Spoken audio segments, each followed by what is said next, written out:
welcome to Love and Life's Journey. I'm Chantel. Thank you so much for stopping by. If you're new to my channel and you like what you see, don't forget to hit that subscribe button as well as the bell so that you'll be notified when I upload new videos to YouTube. So I know a lot of you are used to me doing really simple DIYs or Dollar Tree DIYs, and sometimes I have some more involved DIY projects. Well, this one is a little bit more involved, and it is a dupe of something I saw on the Kirkland's website for a window frame or window pane picture frame, and it's real farmhouse looking. I just really liked it. It'd go really well in like a coastal decor as well, and so I wanted to recreate this because on Kirkland's website it was somewhere around almost $100, I believe. Okay, so here it is, and it's actually $80, and this is 4 pictures across and 2 down, and I'm actually going to make mine 3 by 2, but I'm going to do it for much less. And so I have figured out how to recreate this, and I spent less than $15 to do it. So I did use power tools to create this, and I know a lot of you are like, well, I don't have any power tools, or what if I don't have power tools? And so throughout the video I will be sharing some ideas or alternatives of things that you can use, that you can get for really inexpensive, that are on a budget, that you can use instead of power tools to create this. So let's not wait any longer. Let's just jump right in and get started. So I went to Home Depot and I purchased 2 8-foot pieces of 1 by 3 and 1 8-foot piece of 1 by 2. And these cost like $1.82 and $1.22 or something like that.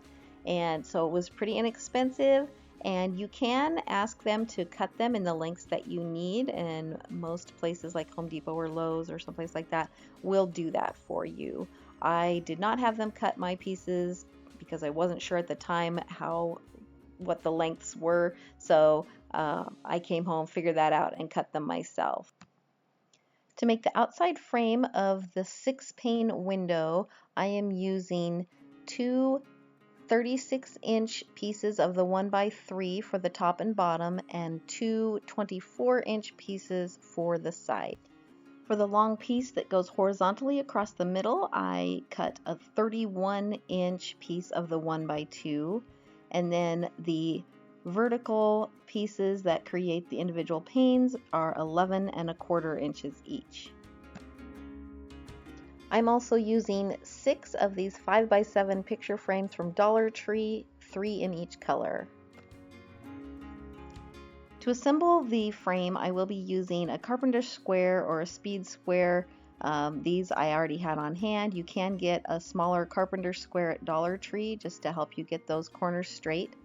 I'll also be using a Stanley staple gun that you can pick up at Walmart or Home Depot for about $30, and these are the staples for it. I'm using 3/8-inch staples, and I'll also be using some wood glue to help hold it together more securely. And if you don't have a staple gun, an alternative to use are these wood joiners, and you can pick these up at Home Depot or Lowe's, and these you just hammer in. If you don't have access to a power saw, then this is another alternative. This is called a miter box and miter saw.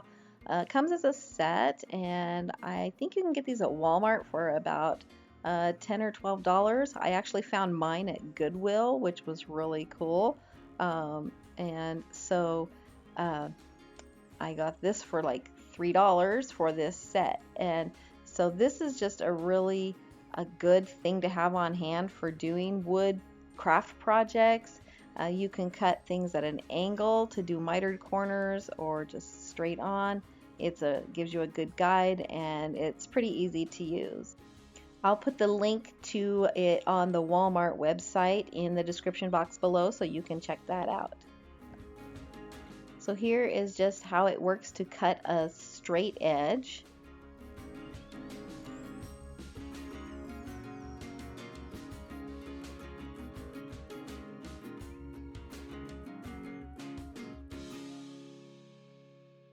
And if you'd like to make a mitered corner on a picture frame or something, then this would be how you would make the cut. And the box is actually made so you can screw it down to a table or something so that it is more secure, but I don't obviously have mine secured.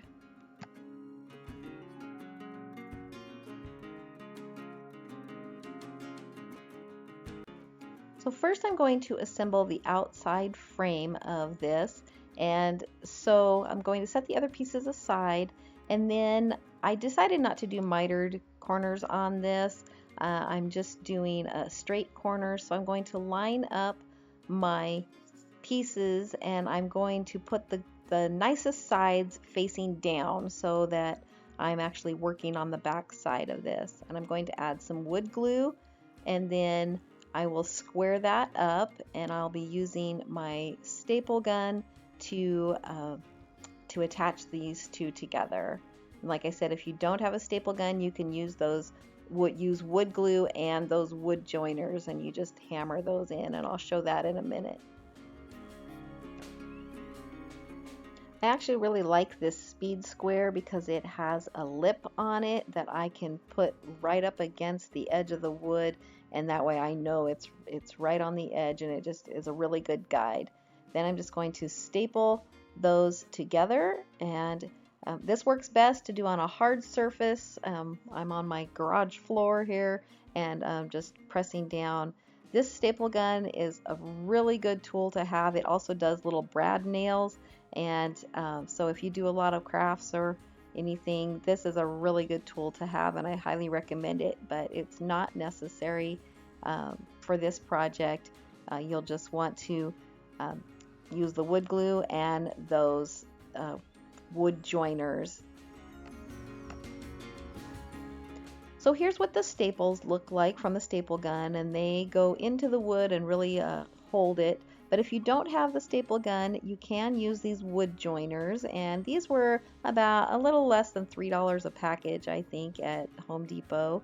And you can just put your edges together, and obviously you'd want to use the wood glue, and then you just put that wood joiner over the seam of the two pieces of wood and just pound it in. And I would recommend using a couple of these on each seam just to give it that extra stability. So I'm going to attach all four corners together in the same way with the wood glue and the staple gun, and just make sure it's all put together nice and square. And if you are interested in that staple gun, I will put the link to it in the description box below so you can check that out. To find where to attach that long horizontal piece in the center, I'm going to measure the inside of the frame and mark where the center of that is, and that will be where I line up the center of that cross piece and attach it. For the vertical pieces that make up the window panes, you'll want to measure the inside of the top of the frame and mark that so that it is divided into thirds. For me, that was about 9 3/8, I believe, and that's where you line up the center of your cross pieces. But I found that they were a little bit off, so I just measured and made sure that the openings were all the same width. And I did have to do this multiple times, just measuring, making sure that they were all the same as I went along and attached the pieces. Then once I stapled the top in place, making sure that it was correct, then before I stapled it to that long middle crossbar piece, I measured again. And I think this is probably the most time-consuming part of this project, is just measuring and making sure that you're getting everything correct and that it's all the same, because you don't want to have your window panes be off and have them be different sizes. I am putting wood glue on these as well, and I am just putting one staple in them as I'm attaching them. I will go back and add more staples, but I just want to make sure that I have it all correct before I put all the final staples in. And I'm saying this because actually what you're seeing is the second time that I have done this, because the first time I measured incorrectly and figured out my measurements wrong, and I stapled them all like 3 and 4 times, and then I had to pull out all the staples.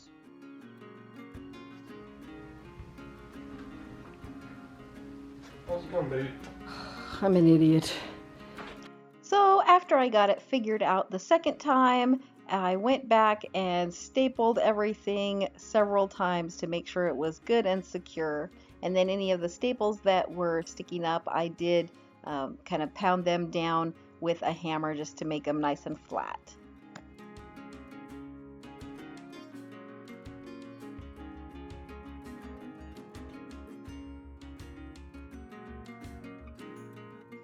Then I turned my frame over, and on the front side I am just going to add some glue to the seams because it is a little bit flexible still. So I'm just going to add wood glue into those seams and work it in there and let that dry.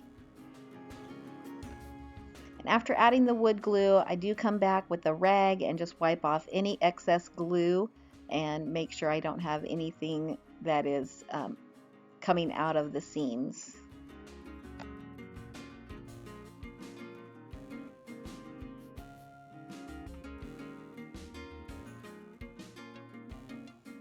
Then because my husband had these nice big clamps, I did decide to use these and clamp it together while the wood glue is drying. And if you do have these, I recommend using these, but if you don't, you can just use something really heavy to hold it all down until that wood glue dries.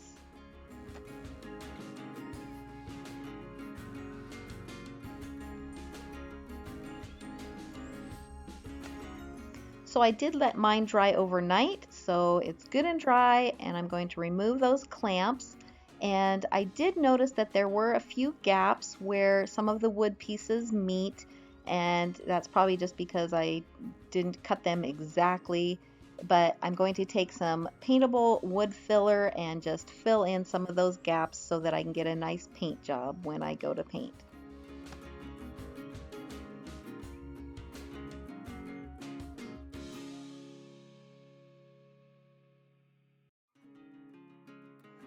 So now that my frame is built, I need to figure out where to drill my holes for my picture frames to hang.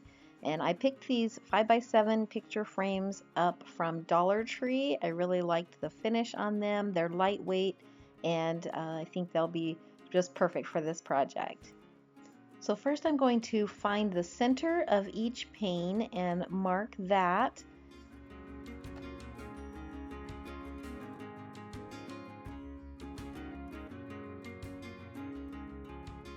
Then I'm going to come in 1.5 inches on each side of the picture frame, and I'm marking this on the back, and that will be where my holes will be, and I'm going to also mark the center of the frame as well.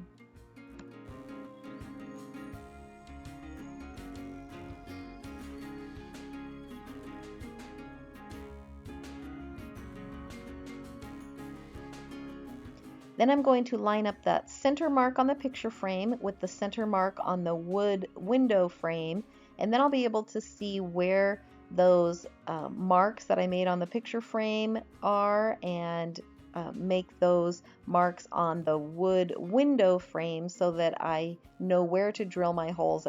And I know that sounds really confusing, but you'll be able to see what I'm doing. And then I'm just checking my measurements to make sure that it looks centered and that everything is right before I mark where to drill my holes. You don't have to do this, but I just thought it would be easier. I'm using the speed square to just draw some lines down right where the holes are going to be drilled. And then I will be measuring and marking where the center of that crossbar is so that I can drill the hole right in the center of it.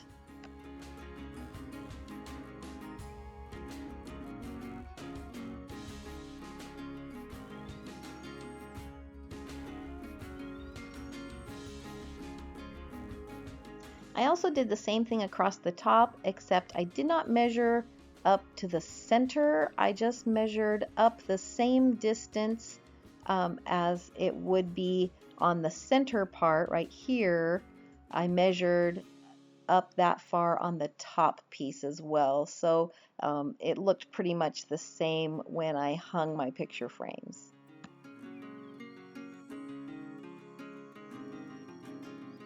So to drill my holes, I'm going to use this tool that I have. It's called a Dremel tool, and it's just a handheld tool that has all kinds of little attachments for sanding, cutting, drilling, and this one's a little bit more expensive. I got it as a gift a long time ago, but there are some really inexpensive options, and I will link that in the description box below so you can check out some options around $15 if you're interested in getting a little tool like this. That would be something that would be great for doing these types of projects as well. If you don't have any way to drill holes, don't worry about even doing this step, because there is a way to attach the pictures to this without even drilling holes. So you can just completely skip this step and not worry about marking the holes or drilling them.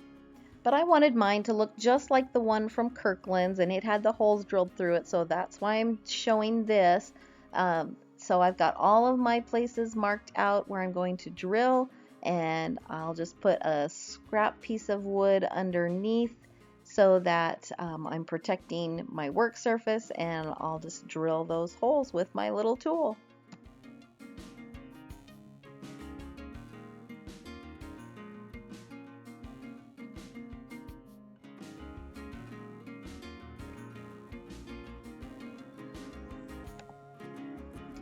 So next I'm going to drill the holes in my picture frames where I had marked them on the back, and just keep in mind that these picture frames from Dollar Tree are plastic, as a lot of their frames are, and so when I was drilling this, it actually melted the plastic to the drill bit, and so I had to, every couple of times I had to wipe off the plastic off of the drill bit.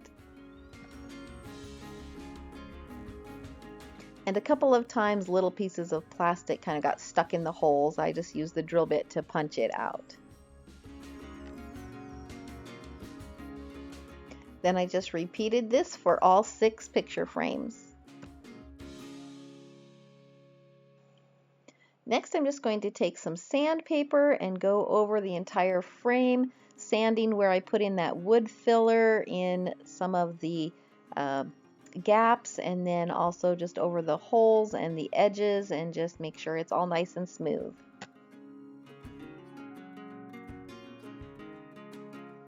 Once the sanding's done, I'm going to take some Waverly chalk paint in the color of ivory, and I'm going to give this 2 coats of paint.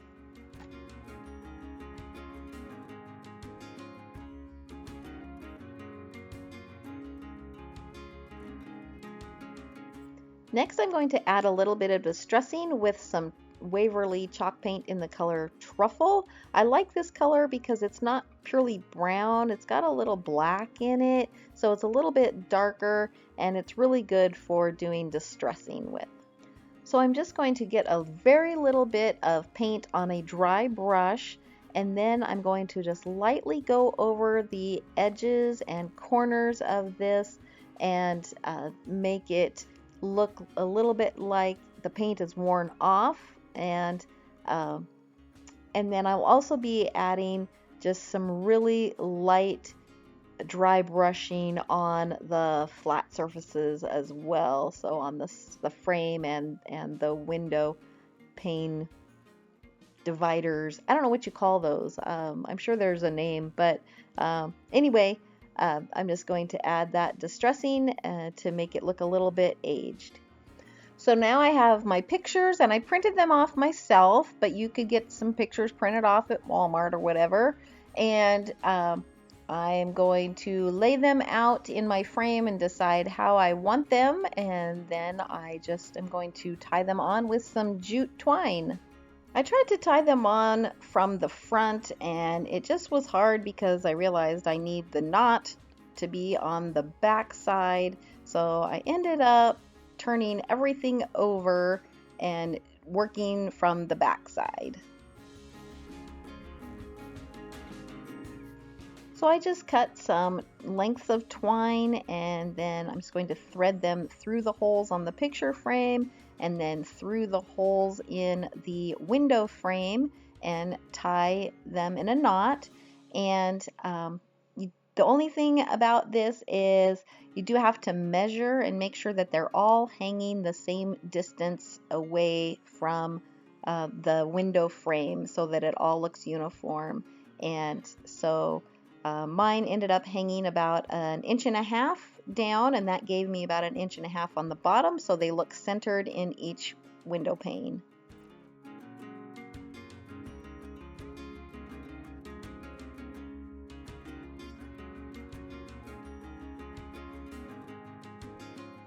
And then I just repeat this process for all 6 of the picture frames.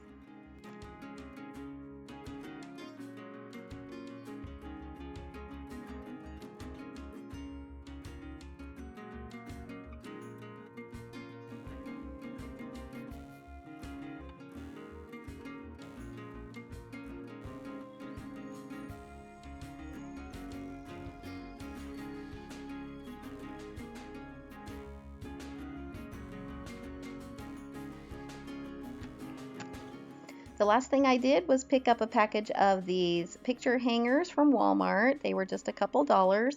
And then I just measured down 1.5 inches on each side of the window frame, and I used that mark to screw in the picture hanger.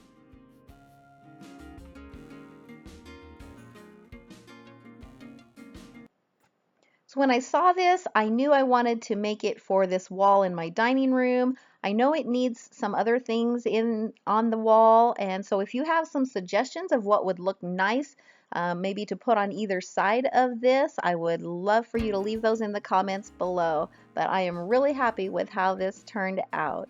It's so farmhouse and such a cute way to display these pictures of my family. I hope you liked this project as much as I did. If you like this video, please give it a thumbs up. And if you haven't subscribed, don't forget to hit that subscribe button as well as the bell so you'll be notified when I upload new videos. Thank you so much for watching, and I'll see you next time.